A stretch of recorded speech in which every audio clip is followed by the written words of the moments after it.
Welcome, traveler. Tonight, you are invited on a journey beyond the boundaries of our small world into the vast and gentle darkness of space. Here, among the stars, you will meet beings unlike any you have known. These are not stories of invasion or fear, but of wonder, peace, and the quiet beauty that exists in the infinite universe. Before we begin, let us prepare your mind and body for this cosmic voyage. Find yourself in a comfortable position wherever you are. Perhaps you're lying down, your head supported, your body beginning to sink into the softness beneath you. Or perhaps you're seated, your spine gently aligned, your shoulders dropping away from your ears. Close your eyes now, if you haven't already. Feel the weight of your eyelids, how they naturally want to stay closed, how the darkness behind them is welcoming and safe.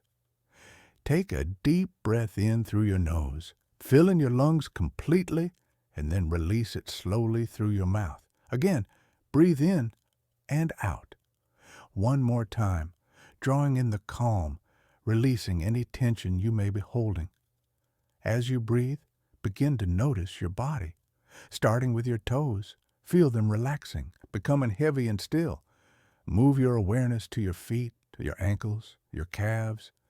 Each part of your body is being given permission to rest completely. Your knees soften, your thighs release their grip, your hips sink down. Your lower back spreads wide, supported fully.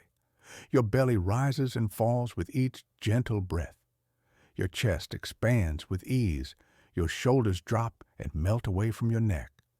Your arms are heavy at your sides, your hands open and soft. Your neck is long and relaxed, your jaw unclenched, your tongue resting gently in your mouth. Your eyes are soft behind your closed lids, your forehead smooth and wide. Even the top of your head releases any last bit of holding. You are ready now, ready to drift among the stars, to meet the peaceful inhabitants of distant worlds, to experience the wonder of the universe through stories designed to carry you gently into the deepest, most restorative sleep.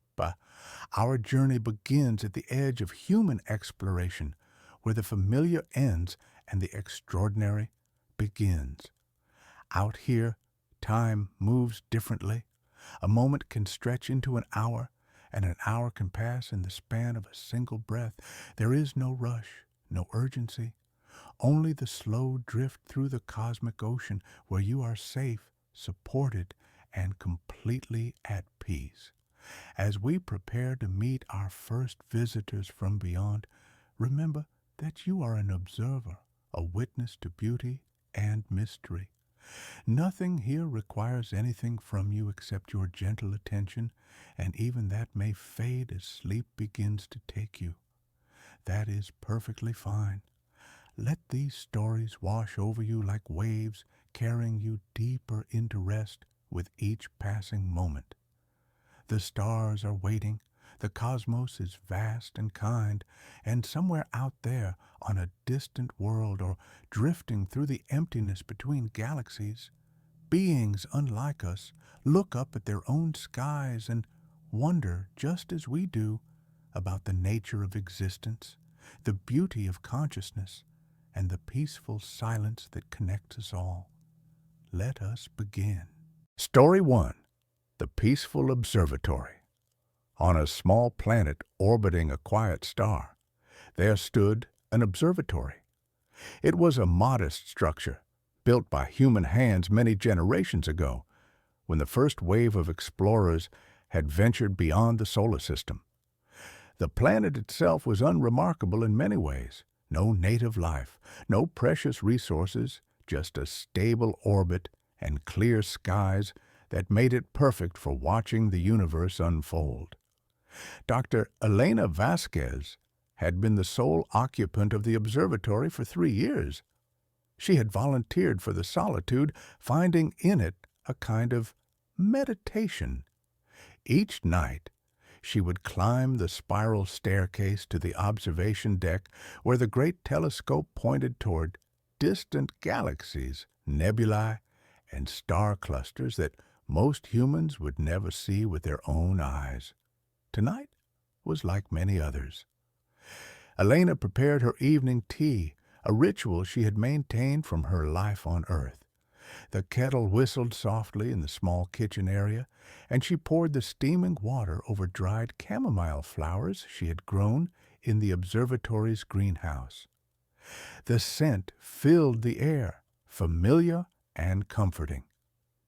She carried her mug up the stairs, each step producing a gentle echo in the quiet building.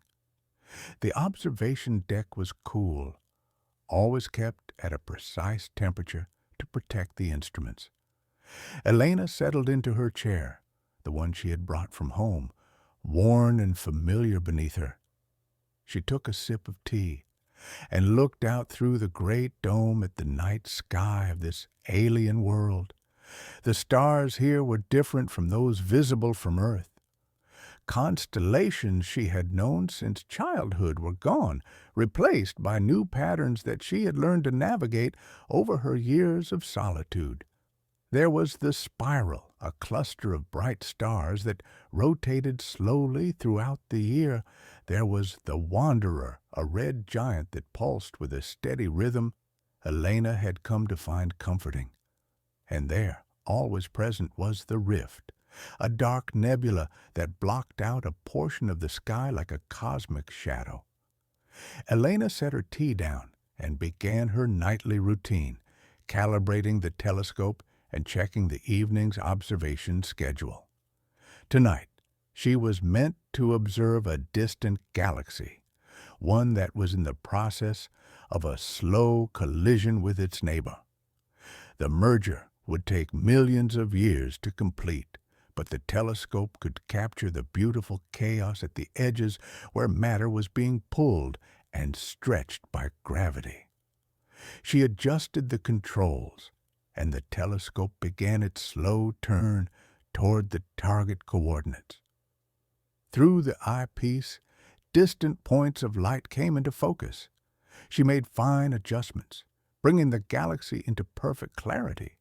It was beautiful, a spiral of stars and dust, glowing with the light of billions of suns. And then, something unexpected appeared in her view. At first, Elena thought it was a reflection, a trick of the lens, or perhaps something on the mirror that needed cleaning. But as she watched, the shape moved with purpose, drifting slowly across her field of vision. It was not a natural phenomenon. It was too regular, too intentional. She pulled back from the eyepiece and looked at the monitor, where the telescope's digital feed displayed the same image. The shape was still there, clearer now on the screen. It was a vessel of some kind, though unlike any design Elena had ever seen. It seemed to shift as she watched it, its surface reflecting the starlight in patterns that suggested it was not made of any conventional material. Elena's heart began to beat faster, but it was not fear she felt. It was wonder, pure and overwhelming. After 3 years of watching empty space, of cataloging distant phenomena that had occurred millions of years ago, she was seeing something in real time, something present, something alive with possibility. She initiated the observatory's recording protocols and began documenting everything. The vessel, if that's what it was, moved with a grace that seemed almost organic. It did not travel in straight lines, but flowed through space like a living thing swimming through water. It came closer, and Elena realized with a start that it was approaching her planet, approaching the observatory. She should have been frightened, she thought later. She should have activated emergency protocols, sent out a distress signal, locked herself in the secure room designed for exactly this kind of unprecedented event. But something about the vessel's movement suggested peace, curiosity, rather than aggression. It reminded her of the way dolphins had once approached her boat during a research expedition on Earth, playful and interested. The vessel descended through the planet's thin atmosphere, and Elena lost sight of it in the telescope's narrow field of view. She rushed to the wide observation windows and pressed her face against the cool glass, searching the night sky. There, descending toward the valley below the observatory, was a gentle glow, soft and pulsing like a heartbeat made of light. They stood together as the planet's 3 moons rose in the sky, casting triple shadows on the rocky ground. The being showed Elena things, not by speaking, but by sharing perception directly. She saw what it saw, the universe as a vast, interconnected web of consciousness where even stars and galaxies had their own form of awareness, slow and vast beyond human comprehension. She saw time as something flexible, something that could be moved through in ways other than the linear path humans experienced. She saw herself as the being saw her, a small bright point of awareness on a small quiet world, beautiful precisely because of her smallness, her brief flicker of consciousness that had chosen to spend itself in observation and wonder. Hours passed, though Elena had no sense of their passing. The being eventually communicated a gentle farewell. It had other places to witness, other consciousnesses to meet. But it left her with a gift, a new way of seeing, a slight shift in her perception that would allow her to notice patterns she had missed before, to sense the deeper currents that moved through reality beneath the surface of what could be measured and observed. The vessel closed around the being, that same impossible permeability reversing, and then it rose silently into the sky. Elena watched it go, watched it accelerate beyond the speed her mind could track, and then it was gone, leaving only the stars and the 3 moons and the quiet observatory on the hill. Elena walked slowly back to her home, her mind full of wonder, her heart full of a peace she had never quite known before. She climbed the stairs to the observation deck, sat in her familiar chair, and looked out at the universe with new eyes.